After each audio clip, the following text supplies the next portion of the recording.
मैं बोलने के लिए नहीं आया था, आप इधर आया था बेसिकली। ये फिल्म जो शतक जो फिल्म रिलीज होने जा रहा है, ये फिल्म करने के लिए अब मुझे मालूम है बॉम्बे की कम से कम 10 फिल्म मेकर अलग अलग समय पे कोशिश कर रहे हैं। तो मुझे पक्का मालूम है सब लोग आज बीट से बहुत ज़्यादा जेलसी फील करेंगे कि बीट फाइनली ये फिल्म बनाया। एंड मेरी तहे दिल से बीट की शुक्रिया कि ये फिल्म फाइनली बना ली है, क्योंकि ये फिल्म इतनी इम्पोर्टेंट है। मैं आपको बताऊं, मैं रिसेंटली इजराइल में था जहाँ पे चैनल 4 टेलीविजन के लोग थे, और उन लोगों के बीच में डिस्कशन ये हो रहा था कि आरएसएस की राष्ट्रीय स्वयंसेवक संघ की 100 साल के ऊपर चैनल 4 एक फिल्म बनाने की कोशिश कर रहे हैं। मुझे लगता है ऑलरेडी भाई साहब के साथ बात भी हो चुका होगा। ये लोग चाह रहे थे, तो सिर्फ भारतवर्ष की नहीं पूरे दुनिया के लोग बीट से आज जेलसी फील करेंगे, क्योंकि बीट ने फाइनली ये फिल्म बनाया। ये फिल्म इतनी इम्पोर्टेंट है आज के तारीख में, मतलब आप ये समझ सकते हैं कि आज ईरान में जो हो रहा है, करीबन आज जब मैं आपसे बात कर रहा हूँ कम से कम 14 से 16 हजार फ्रीडम फाइटर्स को मौत की घाट उतार दिया गया है, और पूरे ईरान सिर्फ अपने फ्रीडम के लिए लड़ रहा है। ऐसे प्रेक्षित पे अगर राष्ट्रीय स्वयंसेवक संघ जैसे संस्था जो इस्लामो लेफ्टिस्ट एक कल्चर हमारे देश को कश्मीर से लेकर केरला तक हमारे देश को एक इंटरनेशनल कॉन्स्पिरेसी के तहत हमारे देश को उनके आगोश में लाने की कोशिश कर रहा है, जिसकी जंग हम लोग अलग अलग फ्रंट में अलग अलग जगह पे लड़ रहे हैं।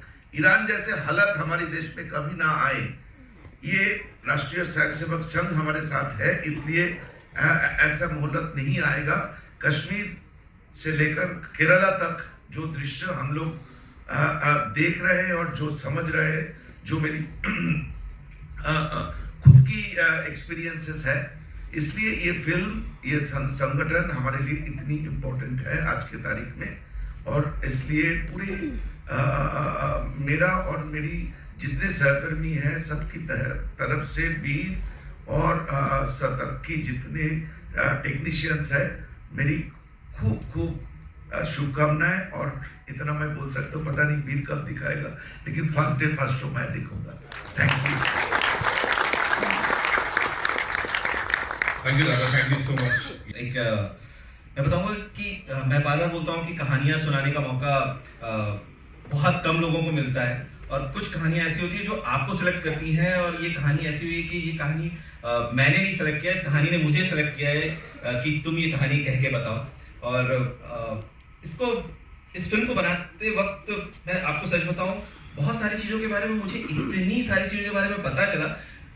मैं अपने आप को बोलता हूँ कि मैं बहुत ही ज़्यादा पॉलिटिकली अवेयर हूँ, मुझे बहुत सारी चीज़ों के बारे में मालूम हुआ, बट इस फिल्म को बनाते वक्त मुझे इतनी सारी चीज़ों के बारे में पता चला। बहुत सारी बातें तो बाबूजी ने मुझे बताई, मतलब उनसे परामर्श हर वक्त हमें मिलता रहता था। इस फिल्म का इम्पोर्टेंस इतना ज़्यादा है इस वक्त, बिकॉज आप एक साइड से ही आप हरदम सिनेमा को देखते आए हो, दूसरी साइड से उस सिनेमा को कहने का मौका ही नहीं मिला।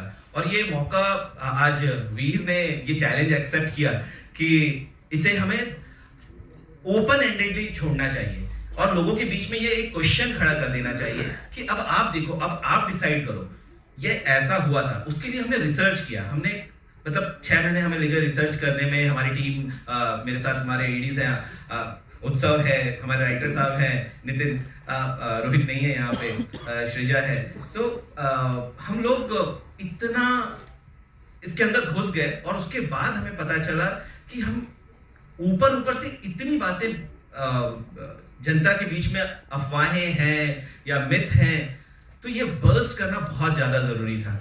और आई थिंक ये हमारी एक कोशिश है, और मुझे लगता है अब आप लोग देखेंगे तब पता चलेगा कि हम उस कोशिश में कामयाब हुए कि नहीं। Thanks so much for coming today on this trailer launch. Thank you so much. बहुत बहुत धन्यवाद सर। और आज के युवा को इस सब के बारे में बताना बहुत ज़रूरी है, सिर्फ समाचार पत्रों की सुर्खियों से नहीं, बल्कि जो असलियत है वो उन तक पहुंचाना। और 100 वर्ष पूरे हुए हैं।